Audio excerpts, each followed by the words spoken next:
Today's makeup tutorial is this unpolished, easy brown smoky eye. This will suit any eye shape and it's so simple to recreate. You really don't need any skill for this look.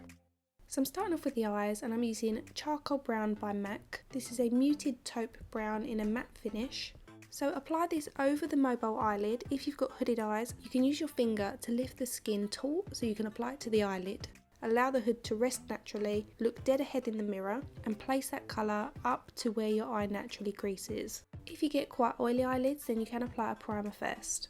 Next I'm taking Brun, also by MAC. This is a satin finish eyeshadow, but it definitely looks more matte on the skin. This is a slightly darker brown, so we're going to use this to deepen the brown that's already on the eyes, but this isn't about going too dark. Just so you know, most of these eyeshadows by MAC can be used wet or dry, so if you do only have one of the brown eyeshadows, you can layer it up dry first and then apply a wet coat over the top to intensify it. But if you want something softer, then just use the eyeshadows dry and build them up to your desired intensity.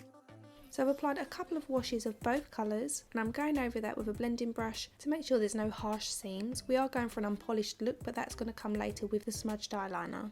Next I'm taking Wedge by MAC. This is a soft muted brown beige and it's also a matte finish, and I'm just running this through the socket of the eye. Again, if you've got hooded eyes, look dead ahead and just make sure you can see this colour as you're looking in the mirror.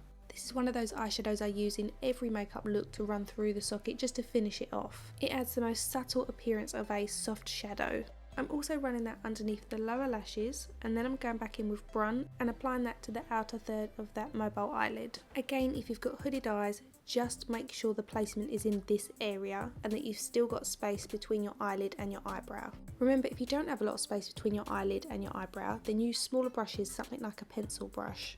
To give us that unpolished, more rocky feel to the look, I'm going to use this Kohl Pencil by ZOEVA, and looking down into a mirror, I'm going to run this really close to the root of the eyelashes, and then I'm going to use a small smudger brush before that sets to start smoking it out. Now don't pull the colour up too high, especially if you've got hooded eyes. Apply the thinnest line and then use your brush just in backwards and forwards motions. Don't blend the colour upwards, just smudge it left to right. This will prevent you from closing off your eye too much. I've got a nice amount of space so I can start to smudge the colour upwards ever so slightly, but just bear in mind your eye shape and have a play with this look before you do it for a night out.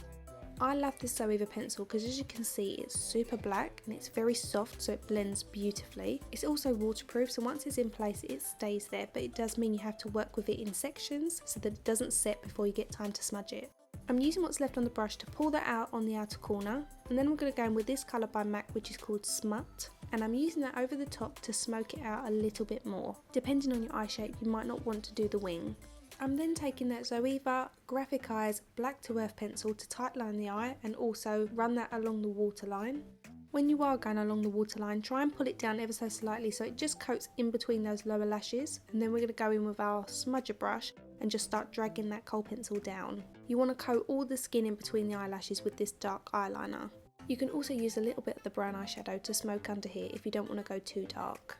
Using what's left on my smudger brush, I'm just gently applying this to the outer V shape. It's just creating a bit more of a lived in feel, so it's like you've been wearing your eyeshadow all day and it's just looking a little bit more unpolished. It's an optional step, and if you've got hooded eyes, look down into a mirror when you're doing this part.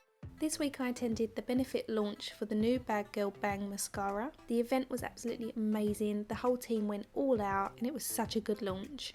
So this has been 4 years in the making. It's a volumizing mascara and it contains aero particles, which is only used in space technology. It's the lightest material known to man. I found it really extends your lashes, it's comfortable to wear, it comes off easily, it doesn't flake or transfer.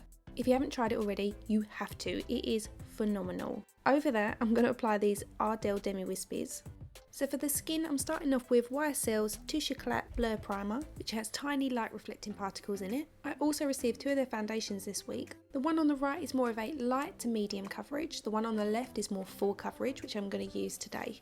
So even though the All Hours is a more full coverage foundation, it's so lightweight on the skin. It's rich in pigment, so it can be light in texture but still give you that nice coverage without it looking heavy like a mask. It also smells absolutely divine. So even though this is a matte foundation, my skin still had a beautiful luminosity to it, and it probably helps that I had the illuminating primer underneath.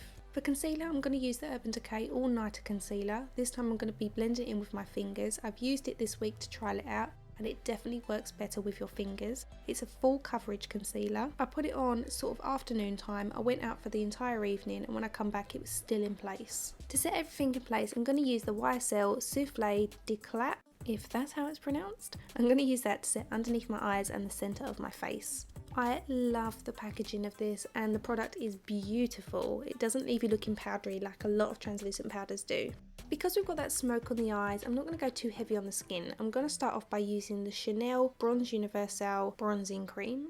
And I'm applying this into the hollows of the cheeks, but also up onto the cheekbone like a bronzer. I haven't set this area of my face, so the cream goes over the foundation beautifully. It also just adds a nice luminosity to the skin. I'm also taking this up past the temples and round onto the hairline. This brings dimension back to the face. Foundation can often make your skin look very flat, and adding colour around this area enhances the natural contours. I'm now taking NARS Laguna Bronzer, and I'm working this just into the hollows of the cheeks, so this very small V section from our ear onto our cheek. You don't want anything too heavy, a nice subtle finish to define our cheekbone and sculpt our face.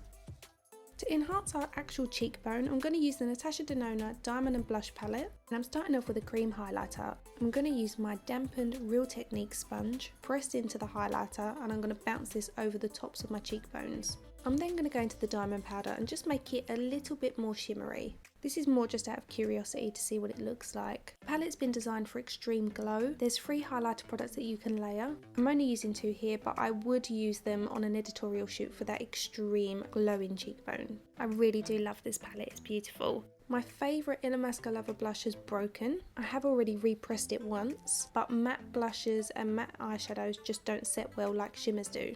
So I'm subtly popping that onto the apples of the cheeks. I'm lining my lips using ASOS's Sturdy Lip Liner, which is a great nude. Then I'm going in with this lipstick called Laced by Milk Cosmetics, and this is a matte taupey brown shade, and as you can see it works perfectly with the eye makeup. These matte lipsticks have really good staying power. I'm not usually a fan of brown lipsticks, it's quite 90s, but I really love the overall look and finish of this makeup look. What do you guys think? Would you rock it? Let me know in the comment section below. Who says Valentine's Day has to be red lipstick and polished makeup? Not me. All the products will be listed and linked in the description box for you below. Turn on the notification bell so you don't miss any of my uploads. My previous tutorial is on screen now for you if you've missed it. And if you would like to see what I get up to outside of YouTube, you can follow me on my social media platforms. My social handles are on screen now. Thank you so much for watching, and I'll see you again soon.